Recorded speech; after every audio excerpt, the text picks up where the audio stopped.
All right, thanks for making the Locked On Ole Miss podcast your first listen every day. We are free and available wherever you get your podcast, including YouTube. Subscribe to the YouTube channel, hit the bell for notifications, upvote the video, and participate in the conversation by commenting down below.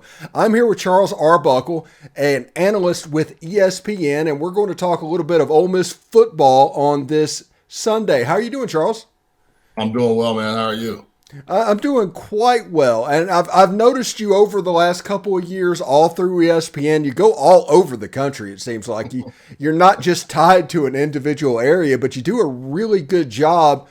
And I looked at your background, and you have background with the AAF, and you apparently coached the Arizona Hotshots. What maybe tight ends there? You were there with the Dome Patrol in New Orleans playing in the NFL.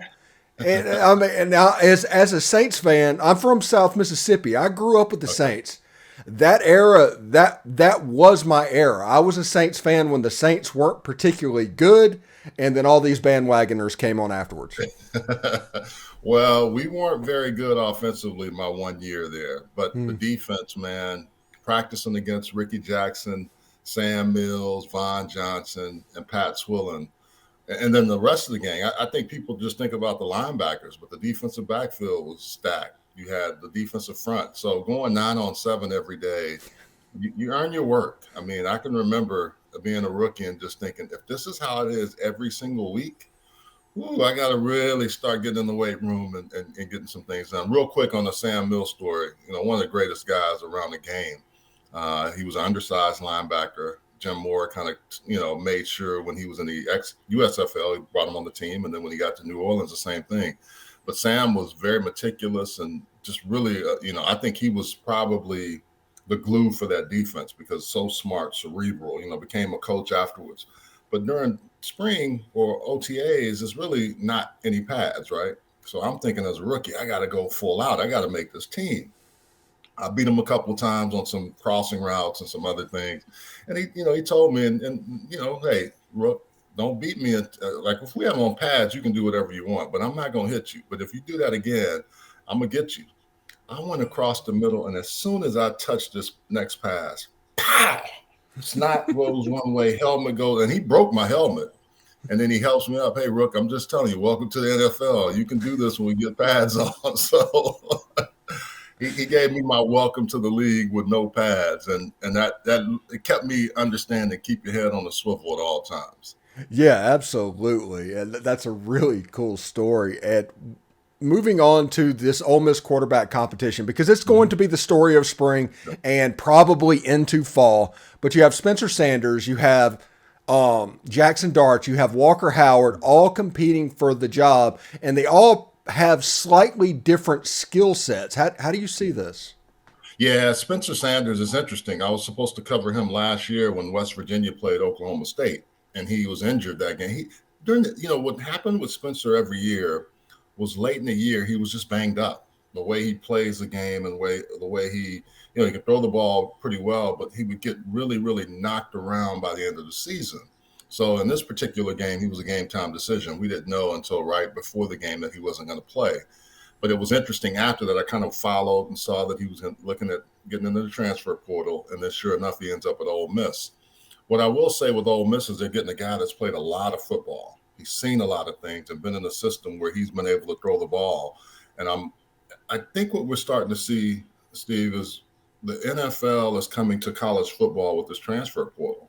You're seeing guys think they can find a home and have some competition, but have more of an easier walk. Jaxson Dart probably thought, hey, I'm in Ole Miss. I've got an offense that I can learn and grow. And then you get a veteran guy like, Spencer Sanders with 1 year of eligibility. You get a young 5-star kid that's coming in from LSU. And I think what it's doing is it's causing folks to really understand that wherever you go, you're going to have to compete. And I think with Spencer Sanders, he's going to be competitive as all get out. They just talked about his determination and his doggedness to play and start. So I'm curious to watch how that plays out with Lane Kiffin and what Lane has told him to make him come there and think, hey, I have a chance to at least have 1 year to play. We saw this a lot with Oklahoma a few years ago, but now all schools are doing this where they're getting that run a year or run a 2-year guy.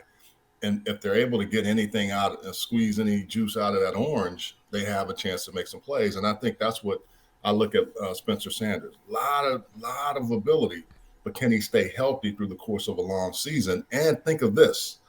As much as I like the Big 12, the rigors of the SEC are going to be a little bit tougher. That defensive front you're going to face every week, your own team you play every week, you're going to have to be able to hold up. And I'm wondering if he can do that. And if he can, he may have a chance to start. Yeah, and in this transfer portal area, like Lane Kiffin's a Pete Carroll guy, and Yeah. I was at Ole Miss with Ed Orgeron, who was also with Pete Carroll, and brought that over. And competition is by far the number one aspect for their program. And that's how everything is built. So Lane is going to see is like, okay, this quarterback might have an easier way. How can we make this hard on him and make it to where, iron sharpens iron and everything. And people might see the quarterback competition and view it as a negative thing, but they don't. Can you explain that NFL mentality? Well, I saw, the good thing for me is I saw it in college. Going to UCLA at the time, I always tell people there were, in my 4 years, there were 32 or 33 guys that ended up in the NFL. Some Hall of Famers like Troy Aikman and guys like Ken Norton that I would play every day, or Gaston Green. The list is endless of guys, Flipper Anderson. But what it did is it taught me I wasn't going to get on the field unless I was able to compete against my own. And I think that's the way colleges have started to trend. If you're going to get on the field, Pete Carroll, to your point at USC, Ed Orgeron, who was in that USC system, saw the same thing. The only way you're going to get on the field is if you can play, whether you're a veteran guy or a young guy. And I think that's the part for me is the mentality is I've got to compete the minute I step between the lines. I can have one bad play, but if I have two or three, my job is in jeopardy. And I think the quarterback position should be the same way. There's some guys that'll just get the mantle and hold on to it, but there's others that need that competition. And I think Lane knows that in that environment that you're playing in the SEC West, and with new teams coming in, all the different things, you've got to be able to compete at a high level. Think about this. Look at Texas. Quinn Ewers is supposed to be the guy. Arch Manning is coming in.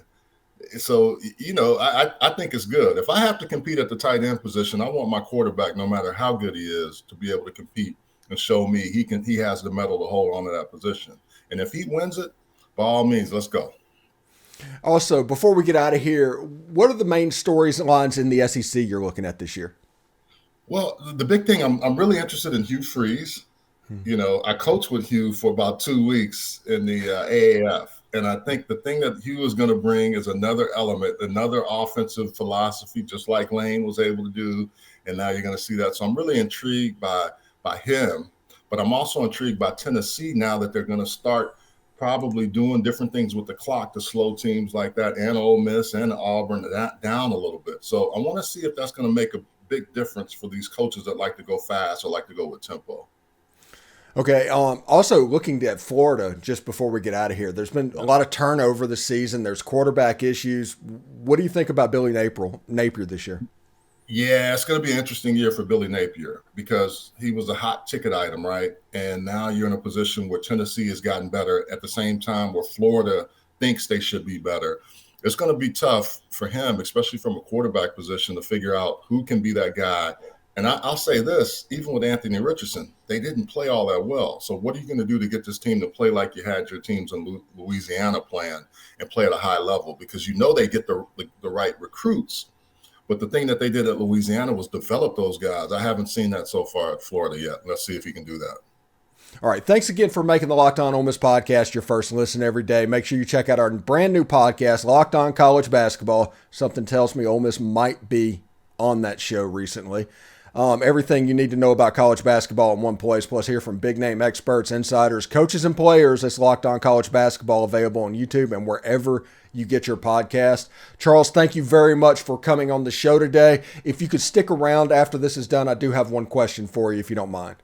All right.